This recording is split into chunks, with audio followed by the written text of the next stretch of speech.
रामनगर, मेरा रामनगर। मेरे ठीक पीछे देख पा रहे हैं कोसी बैराज, जो रामनगर की पहचान है, लेकिन रामनगर की अपनी पहचान खो गई है, सरकारी फाइलों में लुप्त हो चुकी है। अगर आप यहाँ पूछें किसी से कि रामनगर का सांसद कौन है, शायद आपको कोई बता नहीं पाएगा। यानी कि इस रामनगर की हर गली, हर नुक्कड़, हर घर, हर कॉलोनी यही पूछता है कि हमारा सांसद कौन है। अगर यहाँ के स्कूली बच्चों से पूछे कि आपका सांसद कौन है तो बता नहीं पाएंगे। दरअसल इसलिए नहीं बता पाएंगे क्योंकि नैनीताल जिले में आता है और इसकी संसदीय सीट है पौड़ी, तो लोग बड़े कंफ्यूज हो जाते हैं, खासकर स्कूली बच्चे। फिलहाल छोटी सी रिपोर्ट है, देखिए रामनगर के इस दुर्भाग्य पर एक छोटी सी रिपोर्ट। हाय मैं रवि के बिंदास बोल में आपका स्वागत है। रामनगर एक दुर्भाग्यशाली नगर बन के रह गया है, उसके पीछे कारण क्या है? क्या सांसद की अनदेखी या परिसीमन पर इसे जो हमने नैनीताल की एक संसदीय सीट हुआ करती थी उससे अपनी पौड़ी में जोड़ दिया? रामनगर जो किसी जमाने में केदारनाथ और बद्रीनाथ जैसे पवित्र धाम का मुख्य बाजार हुआ करता था, रामनगर की मंडी कुमाऊं की सबसे सुप्रसिद्ध मंडी हुआ करती थी, आज रामनगर खो गया है कहीं। क्या उसका सबसे बड़ा कारण रहा, उस पर भी बात करेंगे।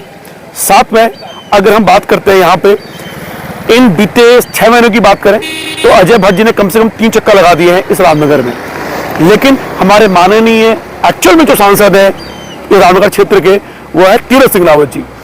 कब वो आए थे लास्ट आखिरी बार? शायद चुनाव के समय पर।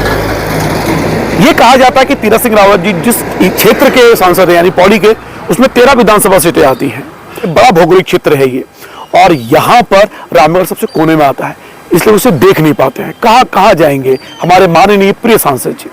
लेकिन उम्मीद करता हूँ रामनगर चूंकि केदारनाथ और बद्रीनाथ की मुख्य मंडी हुआ करती थी, अगर इसको सही ढंग से ध्यान दिया जाता तो रामनगर से केदारनाथ बद्रीनाथ पर एक ऑल वेदर रोड बनाई जा सकती थी, लेकिन नहीं बन पाई क्योंकि यहाँ पे सांसद ने ध्यान दिया ही नहीं है। अगर मैं भावनात्मक रूप से बात करूं तो रामनगर के लोग नैनीताल जिले से जुड़ना चाहते हैं। कारण यह है क्योंकि नैनीताल की संसदीय सीट ये हुआ करती थी, लेकिन परिसीमन ने रामनगर के अस्तित्व को खत्म करने का एक असफल प्रयास किया है। असफल इसलिए क्योंकि रामनगर अभी भी जद्दोजहद की लड़ाई लड़ रहा है। जिस तरीके से मेरे पीछे आप कोसी बैराज को देख रहे हो, सूना शांत, वैसे रामनगर भी सूना शांत हो चुका है, पर मरा नहीं है। इससे जिंदा रहने के लिए जरूरी है इस पर ध्यान दिया जाए। तो माननीय सांसद तीरथ सिंह रावत जी से कहना है कि आपके लगभग 1 साल बचा है, रामनगर में थोड़ा ध्यान दीजिए। यहाँ की जो मुख्य मंडी हुआ करती थी उसका गौरव वापस लौटाइए आप। केदारनाथ और बद्रीनाथ की जो दूरी है रामनगर से, अगर हम बात करें तो सबसे कम दूरी है, यानी पर्यटक आसानी से रामनगर से यहाँ से जा सकते थे अगर यहाँ ऑल वेदर रोड होती तो।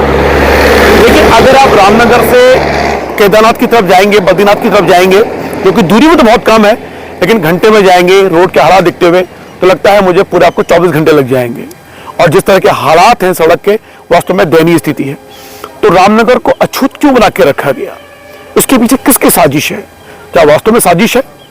हमें लगता है कि वास्तव में रामनगर को एक साजिश के तहत रोक दिया गया उसके विकास को। रामनगर की जब आप मोहान की तरफ जाते हैं तो सिंगल रोड है, 2 गाड़ियों की टक्कर होने की पूरी संभावनाएं होती हैं।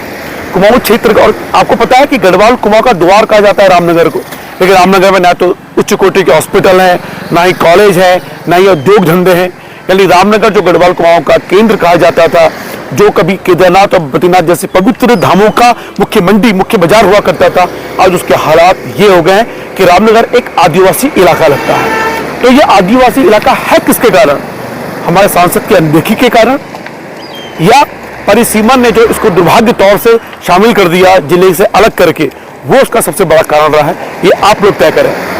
एक छोटी सी रिपोर्ट इसलिए क्योंकि कल माननीय तीरथ सिंह रावत जी आ रहे हैं, तो उनसे हम सवाल करेंगे कि बताइए क्या रामनगर का पुराना गौरव आप वापस लौटा सकते हैं? क्या रामनगर को स्थान दिला सकते हैं? जबकि रामनगर अंतर्राष्ट्रीय ख्याति प्राप्त कॉर्बेट पार्क को भी अपने सीने में संभाल के रखता है। तो ऐसे रामनगर को क्यों अछूत बना के छोड़ दिया हमारे सरकारों ने? ये सवाल तो है। अजय भट्ट जी यहाँ लगातार आते चले जा रहे हैं, लेकिन तीरथ सिंह रावत जी आखिरी बार कब आए थे आप सभी जानते हैं। तो माननीय तीरथ सिंह रावत जी आप क्यों नहीं आते, ये सवाल सबसे बड़ा है। और टिप्पणी बॉक्स में जो सवाल लाइए, क्योंकि कल तीरथ सिंह रावत जी आ रहे हैं तो ये सवाल उनसे हम जरूर करेंगे। आखिर रामनगर के दुर्भाग्य में और कौन कौन सी हस्ती शामिल है, कौन कौन सी संस्थाएं शामिल है, उम्मीद करता हूं कि टिप्पणी बॉक्स में आप इसको जरूर उठाने की कोशिश करेंगे, ताकि हम अपने रामनगर को उन बुलंदियों तक पहुंचा सकें जब एक केदारनाथ और बद्रीनाथ का मुख्य बाजार हुआ करता था। आखिर में यही सवाल, क्या रामनगर अपने पुराने गौरव में वापस आ पाएगा? क्या रामनगर से केदारनाथ बद्रीनाथ के लिए एक ऑल वेदर रोड बन पाएगी? रामनगर की गैरसैंण की दूरी भी बहुत कम है देहरादून की तुलना में, तो क्या रामनगर गैरसैंण की दूरी को कम कर पाएगा अच्छी रोड बना के? फिलहाल रवि के अंदाज बोल देख लें। शुक्रिया। अगर यहां तक आए तो चैनल को सब्सक्राइब करें ना करें, अपने सांसद से सवाल कीजिए, अपनी सरकारों से सवाल कीजिए कि रामनगर को अछूत बना के क्यों छोड़ा। अगर रामनगर का विकास होता तो निश्चित रूप से पूरे उत्तराखंड का विकास भी होता, क्योंकि रामनगर सिर्फ कुमाऊं का द्वार नहीं है, ये उत्तराखंड का द्वार भी है उसके विकास का। फिलहाल रवि के अंदाज बोल देखने के शुक्रिया। जय उत्तराखंड।